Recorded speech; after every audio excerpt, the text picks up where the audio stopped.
G'day and welcome with the Inforunners. I'm Algared, Old Man Al, and joining with me is Execute, my partner in crime.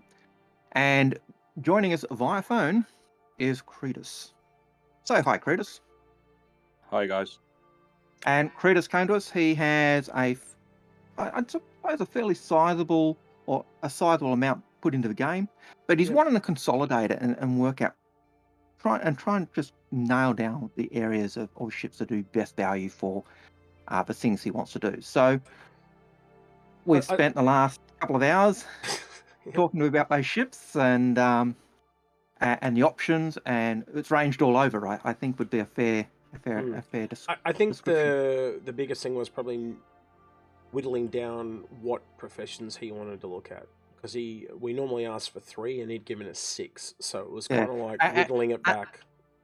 and along with I really want to do everything, which is a fair cop. A lot of us want to do Yeah. that, and so when you're trying to work within a budget and trying to get that scale of things you want, you really do end up having to try and whittle down what things best help do that. So that's what this episode was.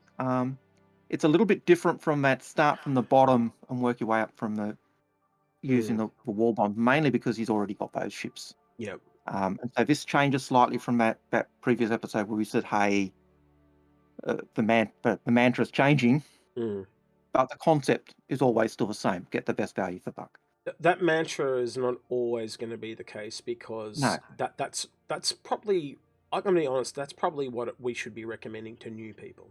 yeah, And if someone's already invested heavily into the game, that's not going to work. But if they want to diversify out and, say they've got $1,000 and instead of just getting 3 large industry ships, they can diversify out and try everything and then come back. yeah, So it just gives you an option. That's kind of what that's that right. last Yeah. thing was. Yeah.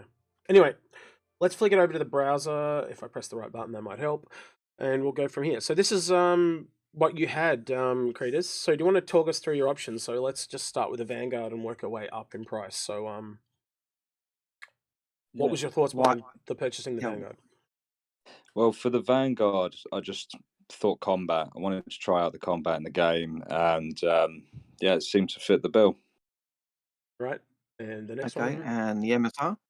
Yeah, the MSR was the daily driver, just the ship that I could just jump in, and it's got a couple of different gameplay options there as well. So yeah, that's the thought behind that, really. And the Retaliator. Lovely. I've always liked the Retaliator, but what's your reasoning behind the Retaliator?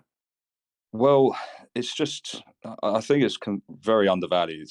I think there's so many gameplay options you can do with it. The hit and run tactics is something that drew me to it. Just get in, unload 6 torps, and get gone. So yeah, I think it's just very versatile ship. I certainly saw the value of it when we were doing the Xeno threat stuff, and taking on Idrises with a couple of Retaliators was just a lot of fun. Seen a few people doing that this week. So yeah. C2, mate. C2, trading, making money, just trying to make money in the verse. Yep. And finally, the Last Polaris. but not least, So the Polaris is a ship I had my eye on for a little while. Had the chance to get the Warbond CCU up to it. So yeah, just the mothership really of the fleet. Something I'll be spending a lot of time in. So you actually originally told me you want to do FPS, first person shooting, kind of like mercenary, bounty hunting, economics, and then later talking with you, you said exploration, science, and I know I'm missing one. What was the last one? And cargo. That was the last one you said. You told me, and so we got you to dial that back a bit, and it became evident it's a lot more about the first person shooter, bounty hunting type of stuff, and I guess halfway through it, Algared, I guess we'll say probably a bit later, but we started to look at things we'd saying, kind of like with that mantra thing before in the previous episode about, and I don't really want to call it a mantra because it's not a mantra, but he'd looked at something like asked him like the Retaliator, is that something you enjoy, and can you see how that worked with why you brought the Polaris? And he kind of recognized that and said that, and that's when we started to kind of go, well, what are some other ones that we can recommend in that vein?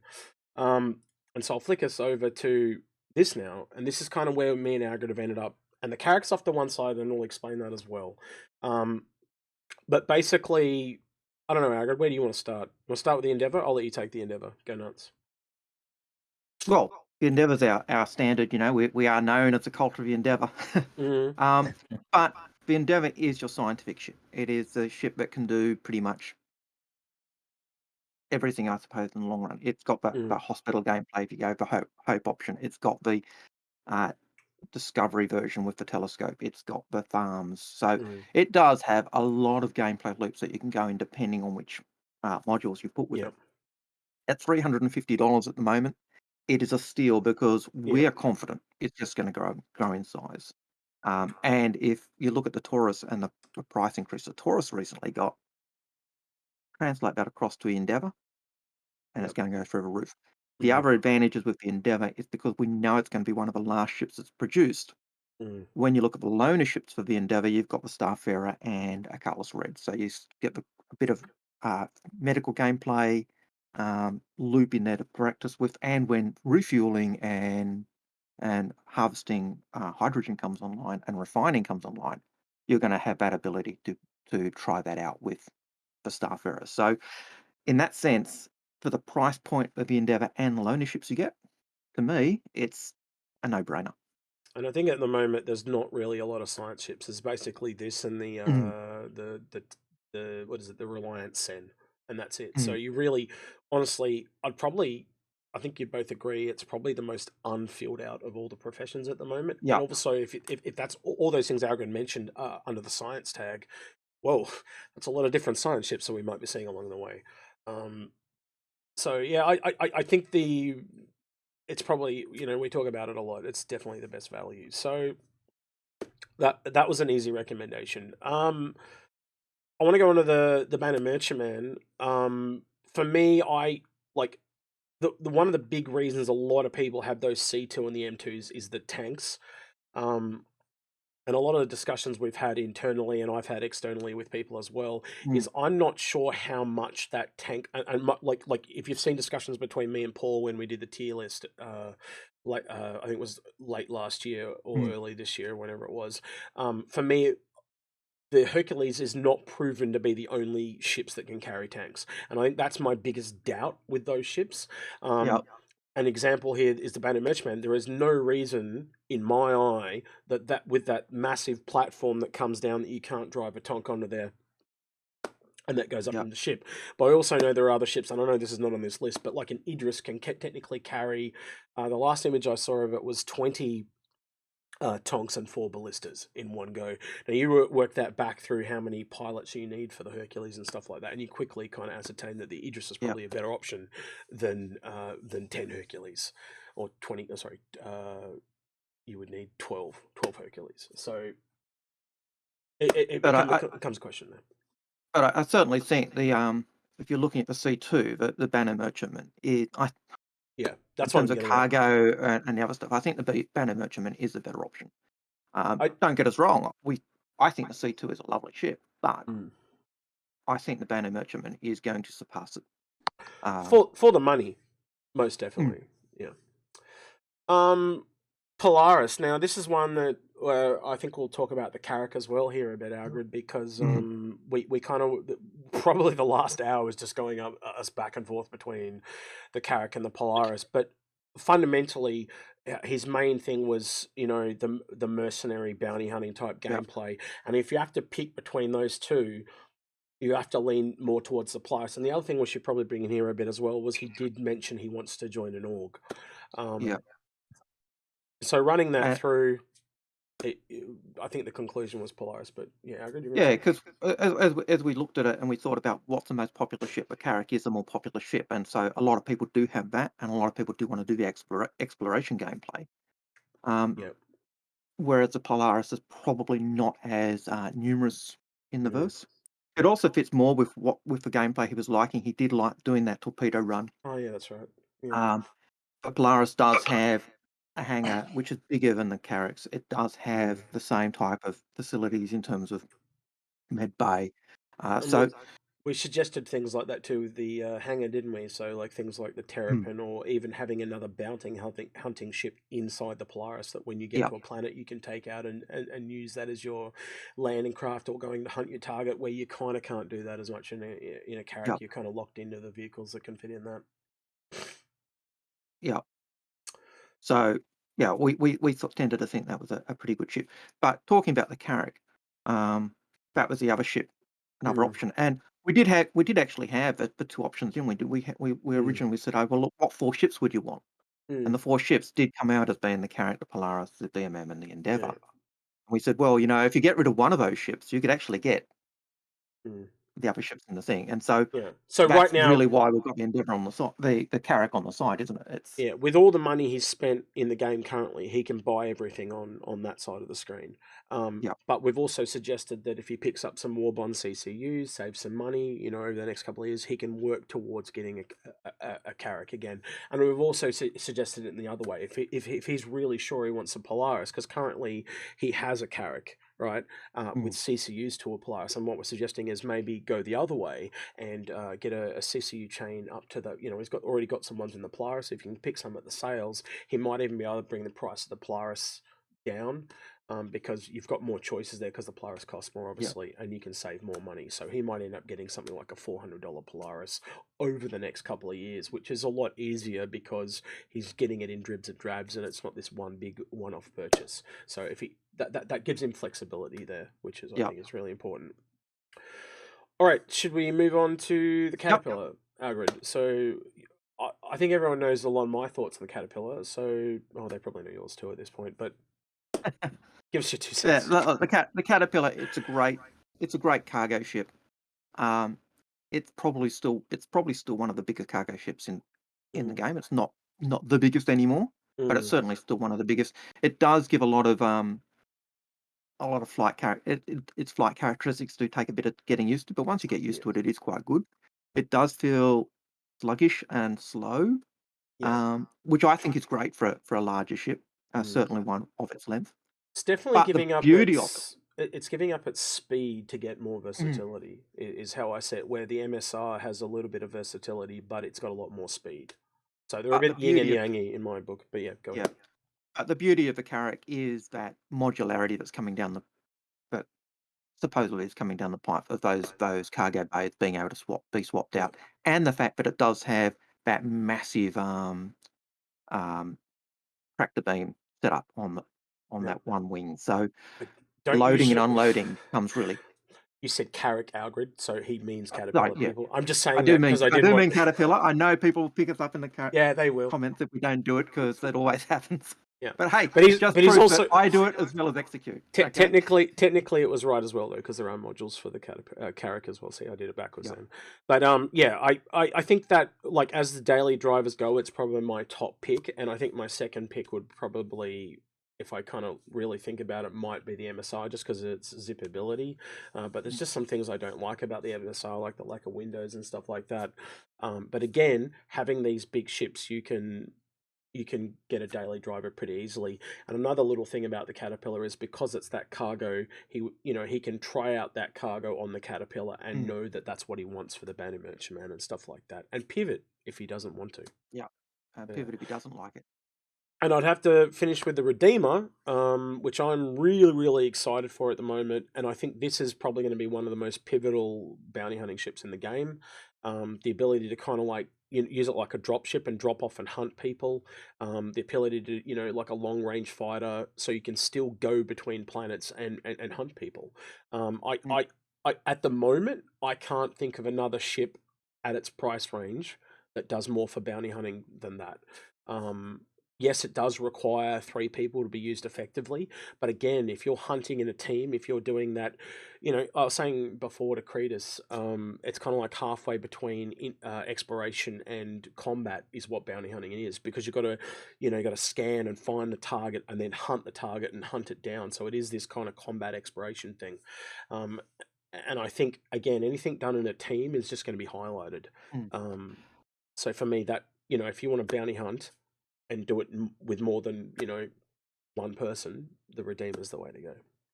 And I think in terms of the things that Kreedas was saying, I'm really, really keen for the not the hammerhead, the Redeemer is really the ship that best fills in that first-person shooter, bounty hunting, pew pew combat style. The only thing it doesn't have is the Polaris's torpedoes, and that's it. But in terms of that FPS gameplay, this has got it. And as we've often said, which is why I said Hammerhead, it is really our mini Hammerhead. It's got awesome firepower. It's got great maneuverability. It's got that option to take troops into ground in our ground team in. I was saying before the show too to Algared, like it's got a really good scale with the amount of people it can carry, because it can literally go from, if you can count the beds, it can literally go from 3 to 10 people that it can carry in warp at the moment, which is just crazy. And yeah, maybe later on you can't have people in beds or whatever, and okay, so that drops. But even in that case, it's still 8 people. Yeah, it's just crazy the amount of people you can have in it. Yeah, I think it would have to be the most versatile combat ship in the game currently, at least on paper. And if you look at it in terms of a dropship type capability, even in its current form, it probably still it goes up there, because it's still got the better firepower. It's still got the slightly less seats than a Vanguard. Yep. But it's I think it trumps it. I think a lot of people are going to pivot from a Vanguard to it, but we'll wait and see. All right, Kreedus, can you give us your thoughts? Just go through those ships, so what you think of them, and do you like what we've recommended and stuff like that. So start out with the Endeavour, man. What's your thoughts on that after we recommended that to you? Yeah, I agree with what you say, and the Endeavour is just such good value at the moment. I've actually got a couple of CCUs to it at the moment that I'll be keeping hold of. It's so much exponential gameplay.